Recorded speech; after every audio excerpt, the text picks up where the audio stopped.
What does this have to do with the silver price and the gold price? We're seeing all kinds of headlines, big news. Janet Yellen travels to China. Is it just a coincidence that this is happening just before the big BRICS meetings? We've got big news out of China. They're eliminating the export of two critical metals that are needed for semiconductor manufacturing.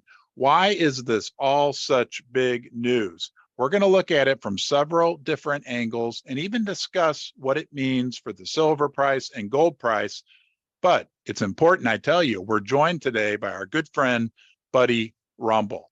Now, he's not going to like me saying this, but he is the guy who called the current price in silver and gold both. He has a crystal ball, not crystal balls yet, just a crystal ball.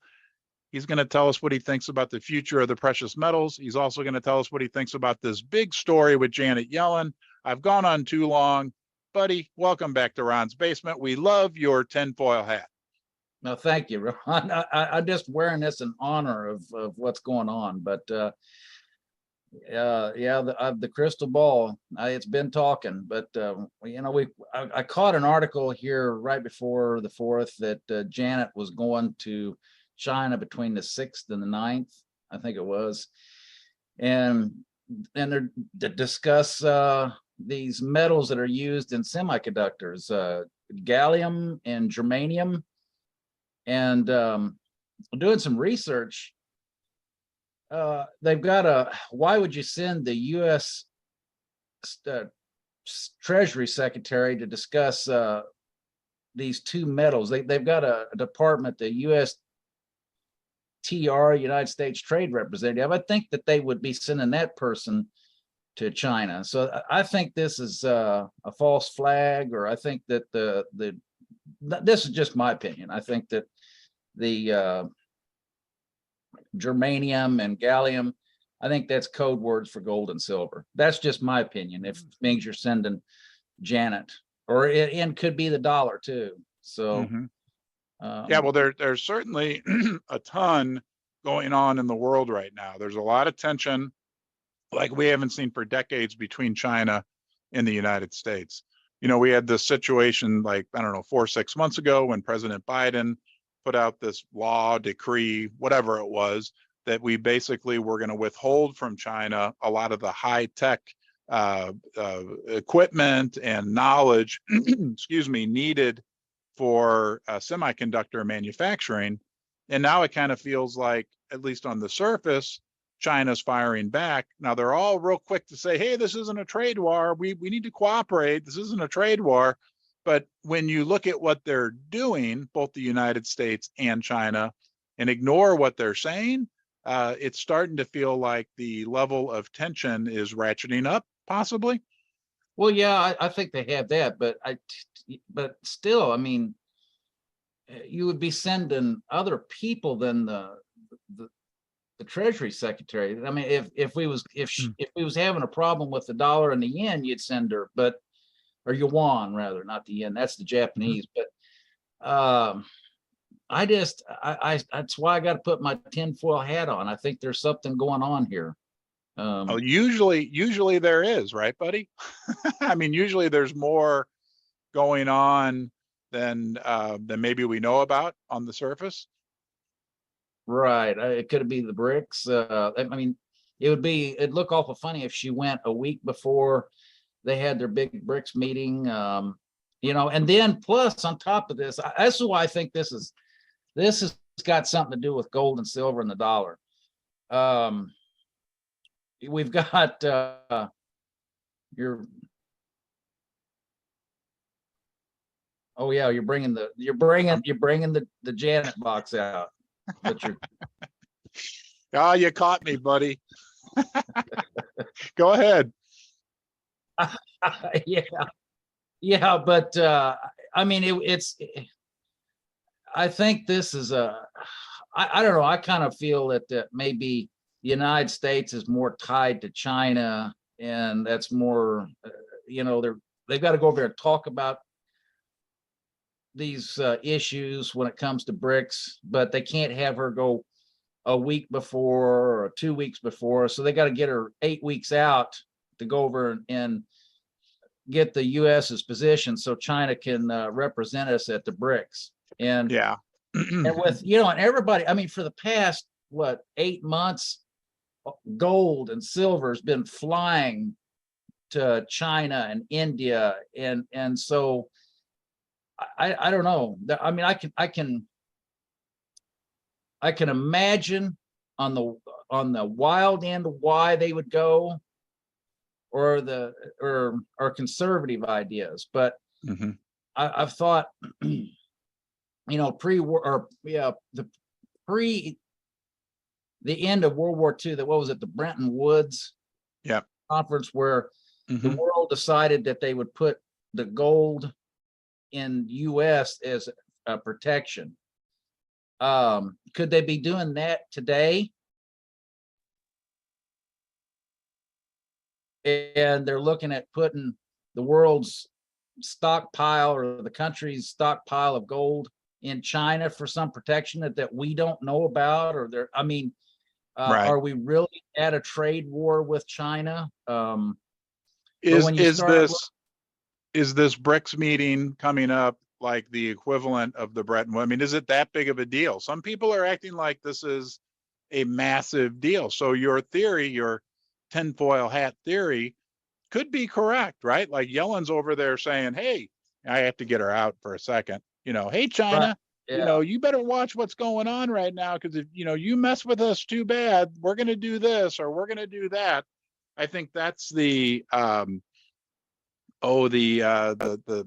3D chess, second the level gist of it. tinfoil hat, whatever you want to call it, theory about what's going on. But at minimum, and that would be directly related to silver and gold. But at That's minimum, right. even on the surface, if it's really about what's going on, or also about what's going on with these these rare earth metals, whatever, germanium and gallium. Well, from what I mean, they're not rare. I mean, they're all over the world. I mean, like what in Okay. Jamaica, one of them is it's a byproduct of bauxite, and they use the bauxite to make aluminum. Okay. And so then the other one is zinc and coal fly ash. Mm-hmm. Now, of course, our president, in his ultimate wisdom, has bragged about cutting production of coal mines and shutting down coal-fired electrical plants. So if it, we should be able to be making it if we have coal-fired Right. electrical plants. But and we do get zinc here out of the United States. Sure. Are we the heaviest producer of it? I no, but it's not that we couldn't produce this stuff. Is it we allow in other places to do it, Yeah. and but this stuff here is going to have a direct effect on gold and silver. It's going to have a direct effect on the dollar. I mean, it just does not pass the smell test. You would send the US Treasury Secretary to China to talk about trade of two metals. Oh. That would be, like I said, from Okay. what I researched, a US trade representative would be going there. So This is something more serious. So if we try to kind of synthesize what we're talking about here, on the surface, level one, we've got a couple critical elements that are needed for semiconductor manufacturing. And we have a trade disagreement going on, not a trade war, a trade disagreement between the United States and China. On that level alone, that what we've seen is a ratcheting up of the split of the level of tension, the bifurcation, to use a big fancy word, between China and the United States. If we go a level deeper, is Yellen, the Treasury Secretary of the United States, former head of the United States Federal Reserve, is she going there for something more? Because coincidentally, we've got this major BRICS summit coming up in mid to late August. And is she over there, warning and letting her feelings be known? And how does that impact the silver and gold? I mean, we've talked ad nauseum about the BRICS and their desire for a new world reserve currency, and that it would be backed by silver and gold. At minimum, I think this situation's very quote unquote interesting. If we put our tinfoil hats on, like you so kindly did for us today, it becomes even more interesting. And if we look at history and we look at things objectively, it could be likely to very likely that it could fall into the more interesting category. Does that sound like a good synopsis? I think so. There's a lot of things that's going on that, I mean, I've watched a lot of stuff or read a lot of stuff going on that it's like one big chess game. You got to move your pieces and at the beginning of the game, you get more strategic, and then eventually you win the game. And so where are we at with it? I don't know if we're losing. I don't think we're winning. And I think it's moving more to the yuan being the world reserve currency. And I don't know, maybe it could be that someday the United States may have to join BRICS. And with the BRICS backing their currency with physical assets, and the US keeps printing those fiat dollars, I don't know. I think this is going to be a good thing for gold and silver owners. Yeah. Well, it's like 3D chess being played underwater, right? A lot of times it's very, very, very confusing. It'll be interesting to see how it all plays out. There's a lot going on in the world. I want to end with this point. If the BRICS come, right, and this is all, we're just kind of looking, we're trying to synthesize and use that word again, what's going on out there. But I want to throw this idea out there for the viewers to think about before you and I wrap up here. If the majority of the world moves to a currency that's backed by real assets, things like silver and gold, by default, it could almost force the United States to have to recognize the value of silver and gold. Does that make sense? Right. I don't know. Yeah, it does. And maybe even have to put us back on a gold standard. That's what I'm saying. If everybody else is doing it and we're like, well, no, we still like to print paper money, they'd be like, well, that's great. Have fun. But we don't really recognize that to the extent that we did in the past, right? This is all not going to happen. Yeah. This is not going to happen on August 23rd, right? Where no. Everything changes overnight, but it's a slow process. And I just want to wrap up with this thought. Even though the environment for silver and gold had been so challenging over the last year and a half, it really has, from a macro perspective with the Fed and everything else. Silver and gold have hung in there really well. If we start to see, what a lot of people would call a black swan, if the BRICS do announce this currency, which guys like James Rickards say is going to happen, gold and silver are sitting on very solid platforms, both of them right now. They've been trading in these ranges for a long while. I know you're seeing the new lows.